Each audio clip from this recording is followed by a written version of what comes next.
Hi, I'm Sandi Genovese, and we are creating dimensionality today. No big surprise, because you know I love dimensionality. But we're going to see how we can take something like this little cupcake, start with 2 flat cupcakes, but decorated on both sides, and then you cut a slit halfway down from the top on one cupcake and halfway up from the bottom on the other cupcake. And when you slide the 2 together and interlock those slits, they become dimensional. It is just the coolest thing, and it means not only can you lay it flat, turn it into, in this case, maybe a birthday card and send it to somebody, write a message on it, and then they can make it dimensional on their end and display it. But you could also use it as a party favor. It could be decoration for the centerpiece. Look at how cool these flowers. They're done the same way by just interlocking the slits. Any shape that is 2D can become 3D. The easiest way really to explain it is just to show you. You need to start by designing your shape or using a die cut.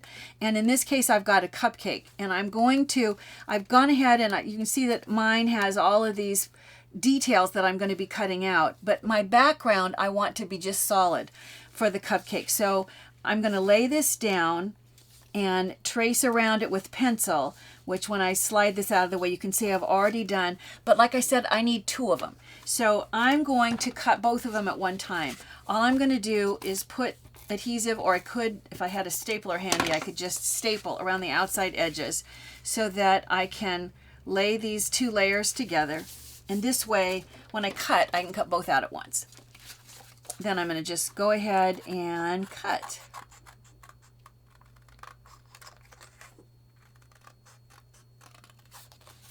There are some shapes that work better than others.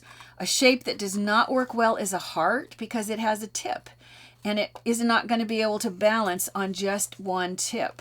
But the cupcake has a solid straight line at the bottom, which makes it work well. And the flowers have petals that act like legs, and so they work well too. So you might want to play around with different designs. You could cut one out of copy paper first. Make sure it works before you start cutting all the parts and pieces and embellishing it, only to find out that it's kind of lopsided or it doesn't stand up well when you go to make it dimensional. So once you've cut your cupcakes, like I said, you have 2. We're going to decorate the front and the back of both of them because if you look at this, all those sides are going to show. So you want to be sure that you decorate both sides. So what I'll do is I'll take the first one and some adhesive, and I've gone ahead and using this as a guide, I'm going to just layer up these different designs. So I'm going to take and I'm going to layer this right on top of the cupcake. I know I always say this, but you're probably going to want a little more adhesive than I've got. Try to use my tweezers so my hands are out of the way, and I'm going to layer this right over the top. And because you're going to see both sides, any place where there's a pencil line, I'm going to go ahead and erase that.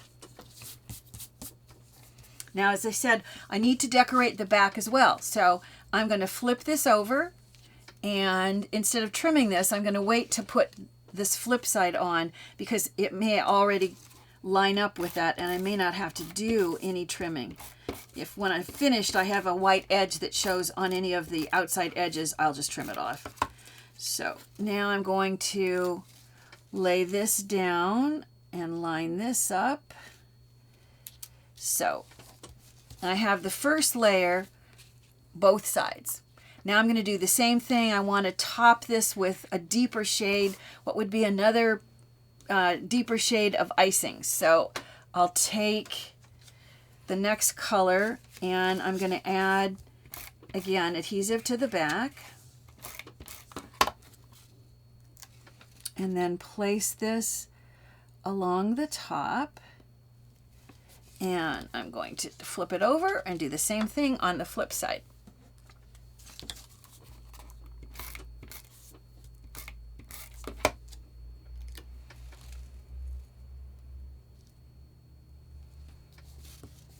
And then another thing that I did, in fact, if you look at this one right here, you can see I've added a cherry and I've added another layer of icing.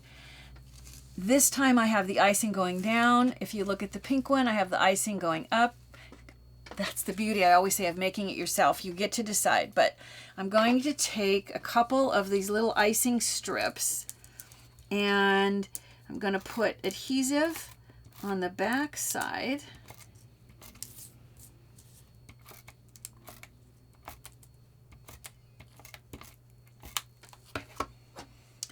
And I will go ahead and position this. And if you're going to interlock them, you do want them to seem like they line up. So if I'm roughly this far down from the yellow on this side, I want to be roughly the same amount so that when I interlock the pieces, it feels continuous. And one isn't up here and this one down here.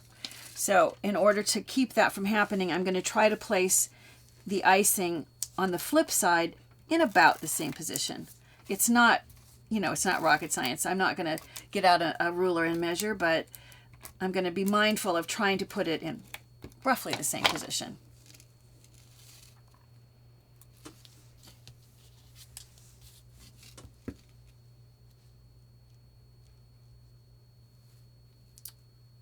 Okay, so I've got one of them. I'm going to wait and do the cherry until I'm all the way done with the slits because I don't want to cut through the cherry. I want the cherry, kind of like you see here, to be off to the side. So it's easiest to add the cherry at the very end. It's the cherry on the top. At this point, I need to stop and I need to decorate the same way the second cupcake so that I've got two that I can interlock together. So let me just stop and decorate the second one.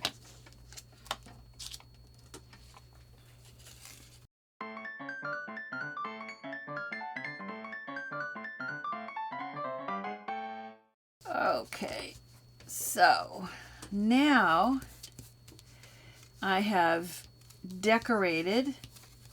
If I wanted to, I could add sprinkles on top by just going in and cutting any of these sticker strips into little bitty pieces.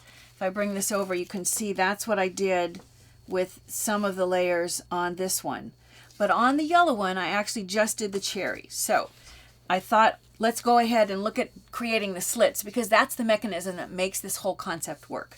What you want to do is take your finished shape, fold it roughly in half. Mine isn't symmetrical, so it won't exactly line up, but I'm going to use this as a guide so that I can see when it's folded in half. I've marked with a pencil on both sides the spot that I'm going to consider my starting spot. I'm going to cut on the bottom to this spot on one cupcake, and I'm going to cut from the top to that spot on the other cupcake.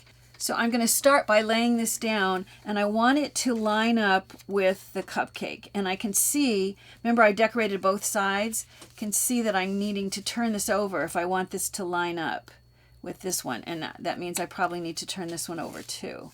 So if I have this lined up, try to do this so you can see with my pattern, then I'm going to close this up, and with a pencil, I'm going to mark on this one. I'll mark from the bottom to this pencil line right here. So I'm going to go from here, from the bottom, and notice I went just a tiny bit higher. That way I'll for sure get my slits to interlock all the way with the shapes lining up. Then I'm going to take this same pattern, lay this down. This time though, instead of going from the bottom to the middle, I'm going to go from the top to the middle. So this time, or actually I'll start with the middle since that's the closest to you. So I've marked the middle and I'm going to go straight up the top. So I've gone halfway from the bottom up and halfway from the top down. And I'm going to go back and erase after I do my cutting. What I want to do is I want to cut along the pencil line. And then I'm going to stop and I'm going to cut a really skinny little strip right next to it. What I need to do is my slit needs to accommodate the thickness of all the layers that I've attached. So I'm cutting through these layers And you can see here, I'm going to pull this little piece out. And I think I need to go. And I'm going to just snip this off. And now I'll go back and I'll erase any pencil lines that might still show on that. Looks like I might have to go down a tiny bit further. It's hard to tell if I cut quite deep enough. On this one, I'm going to start along the pencil line and cut. And you know what? Maybe I'll go a little bit further on this line, and then I won't have to worry about going deeper on the one I just finished. I'll go a little higher. Like I said, right next to it, I'm cutting just the skinniest little strip right next to what I've already cut.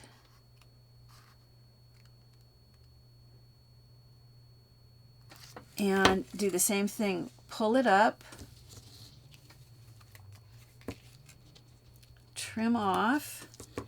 And right now, while it's still flat, go ahead and erase any place where you might still see a pencil line.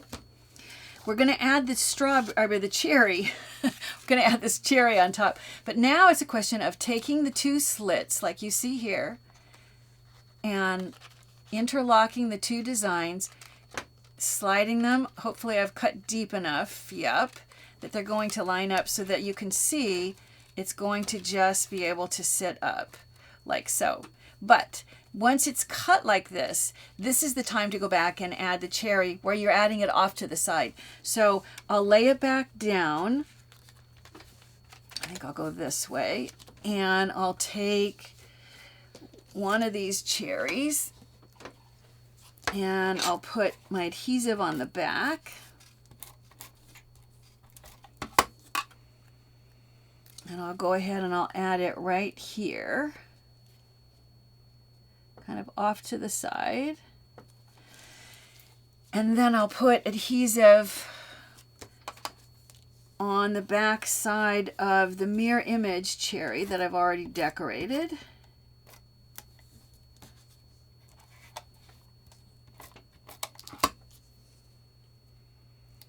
And I'll open this up just because I don't want you to just see the back with nothing on there. So I'll open this guy up.